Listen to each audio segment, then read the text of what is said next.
తల్లి ఏ బిడ్డ విషయంలో చెయ్యని పాపం నేను నీకు చేశాన్రా.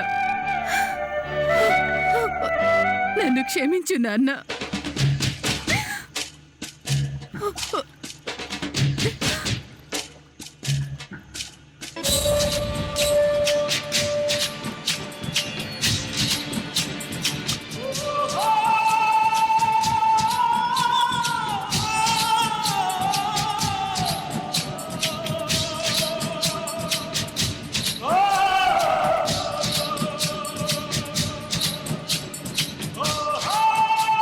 నన్ను క్షమించండి మామయ్య గారు.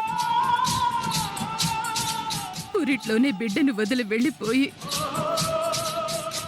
చాలా పెద్ద పాపం చేశాను. ఆ క్షణం మీ కొడుకు నన్ను పెడుతున్న చిత్రహింసలు తట్టుకోలేక వెళ్ళిపోవాలని ఆలోచించానే తప్ప తల్లిగా నేను తోడు లేకపోతే నా బిడ్డ భవిష్యత్తు ఏంటి అని ఆలోచించలేకపోయాను. వాడి భవిష్యత్తుని నా స్వార్థానికి నాశనం చేసి వెళ్ళిపోయాను. నిజానికి నేను అప్పుడే చచ్చిపోదామనుకున్నాను. కానీ ఒక మహానుభావుడు నాకొక కొత్త జీవితాన్నిచ్చాడు.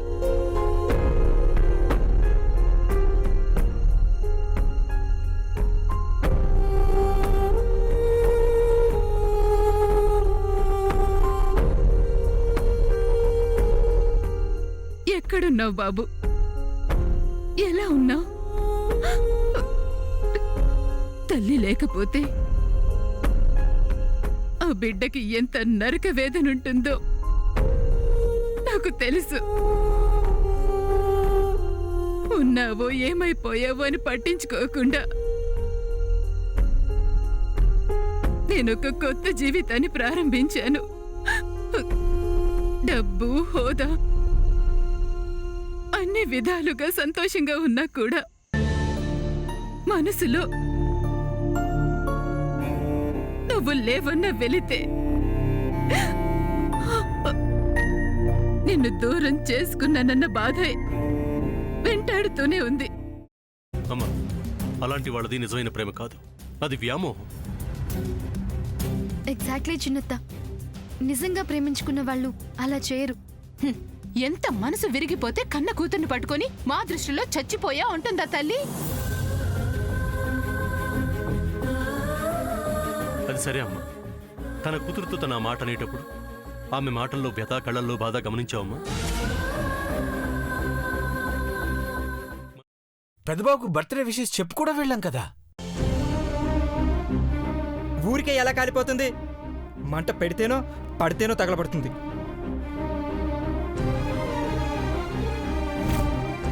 కరెక్ట్ చిన్నబాబు, నీకొచ్చినట్టే నాకు డౌట్ వచ్చింది. పార్వతే షర్టును తగలబెట్టిందనుకుంటా.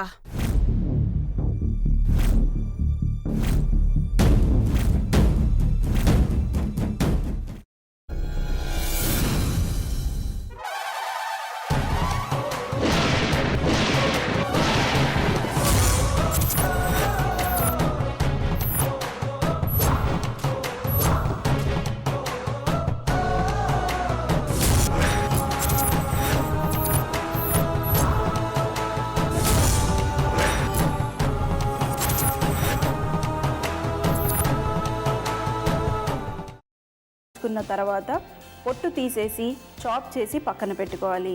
ఒక ప్యాన్లో కొద్దిగా నూనె వేడి చేసి అందులో ఆవాలు, మినప్పప్పు, శనగపప్పు, కరివేపాకు, సన్నగా తరిగి పెట్టుకున్న ఉల్లిపాయలు వేసుకుని 1 నిమిషం పాటు వేయించుకోవాలి. ఆ తర్వాత కాల్చి కట్ చేసి పెట్టుకున్న వంకాయని కూడా అందులో వేసుకుని బాగా మిక్స్ చేసి బౌల్లోకి ట్రాన్స్ఫర్ చేసుకుని అందులో తగినంత చిక్కటి పెరుగు లేదా పల్చటి పెరుగు వేసుకుని మిక్స్ చేసి అన్నంతో కానివ్వండి, చపాతీతో కానివ్వండి సర్వ్ చేసినా చాలా బాగుంటుంది.